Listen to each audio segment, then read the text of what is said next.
Bernie joining us live here at CFAX 1070. Morning, Gord. How you doing? I'm doing okay. How are you doing, Al? Good. Update our listeners. What is happening? And it's a big concern for residents in Union Bay right now, but tell people what's going on. Yeah, basically there's an outfit that set up shop doing ship recycling, ship breaking in Bain Sound in Union Bay, which is, a very important and very sensitive ecosystem on its own. It's one of the last, I think 30% of the herring biomass on the West Coast is there. 50% of the shellfish in British Columbia in the coast is harvested in that region as well. So it's not just important for the importance of the ecology and the local environment, but also for jobs and for the local economy and for culture and for food security. So, they're very concerned because shipbreaking can obviously have some serious consequences if there's any sort of leaks or spills from, a toxic elements of the shipbreaking process, asbestos or chemicals that could be leaked into the ocean. And so it needs to be done right. And other countries around the world have really strict guidelines. Canada's very weak in terms of guidelines around shipbreaking, in terms of how we protect the local ecosystem. So much needs to be done, and huge concern for local residents, and I don't blame them. Focus on that just a little bit, about regulations in Canada as opposed to other countries, and is that sort of why we are where we are at with this particular shipbreaking business? Well, I think someone highlighted that there's boats that are coming into Canada that wouldn't be allowed to go into the United States or even Mexico for that matter, that they've got much better protections and guidelines and requirements when it comes to ship breaking and ship dismantling. The European Union has a ship recycling regulations regime that is very strong. The Hong Kong International Convention for the Safe and Environmentally Sound Recycling of Ships is a really good model. So we don't need to reinvent the wheel. There's models out there internationally that have a ready to recycle certificate, that are ensuring that the contents aren't just what they are, but how they're going to be disposed of, and requirements to ensure that they're done in an appropriate facility. That isn't the case in Canada. In fact, we have no monitoring or enforcement of hazardous materials on board international vessels being shipped across Canada's borders.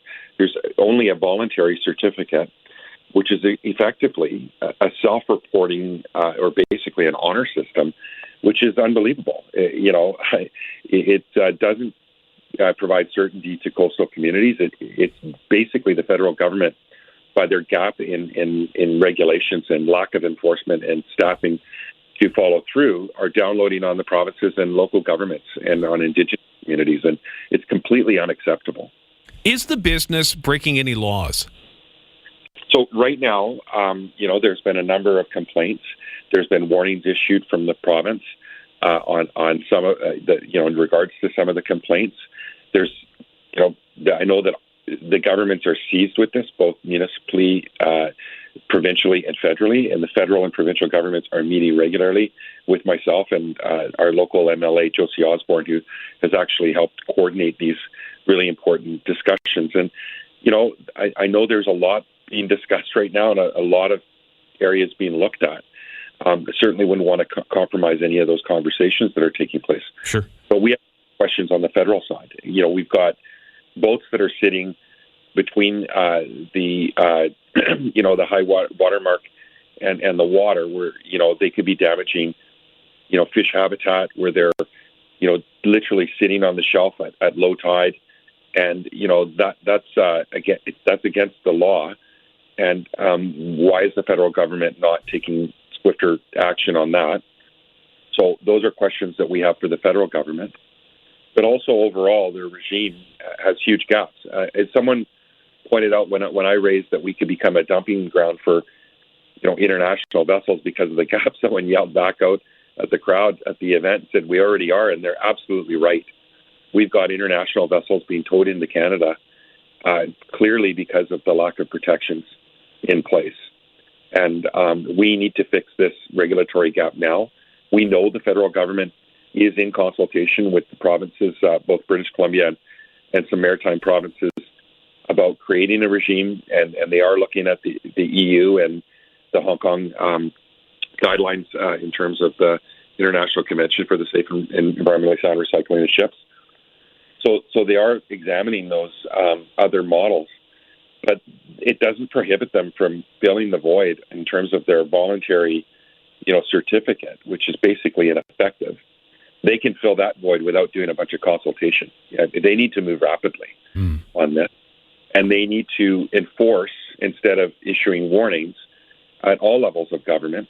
We know there's an injunction right now in a court case with the Comox Valley Regional District and the operator right now that's in the process. They haven't even got a court date yet. But what I can tell you this, Al, is they don't have social license. That's clear. The communities at all levels of, we're hearing concerns, not just in Union Bay, but from the coast. We saw people traveling, as far south as Nanoose Bay, Ladysmith area, and north of Campbell River, because we know that, if an incident takes place in Bain Sound, it spreads with the way, the currents work in our ocean. Everything is connected, right, in the Salish Sea. So this impacts everybody and should be a concern of everybody that someone can set up shop that quickly and identify there's a gap and then proceed to continue to operate despite the objection of First Nations and of local governments and of the community as a whole. And I got to say, Al, I've been to a lot of events and protests in my 8 years as an MP and my life on Vancouver Island, but I've never seen communities so unified, in opposition to an economic activity that's taking place. And I mean, every car that drove by that event was honking in support of the event. It was just unbelievable, the rally and the call to action by the people of the community in wanting to see the government move much more quickly than they are now. We're going to follow it for sure, as you will as well, and we'll check in with residents too. Gord, thank you for the update on this. We'll stay on this as well from our end. Thank you for talking with us here today.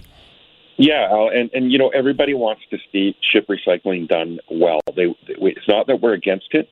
We just want to see it done right. And there's really good proposals right now on the table. Port Alberni wants to see a floating dry dock. That could probably take on some of this and be done properly in the right place and in the right way. So, to those listeners, there is ways forward, and we're going to work on those pathways. Appreciate it, Gord. Thank you for doing this. You too. Thanks, Al.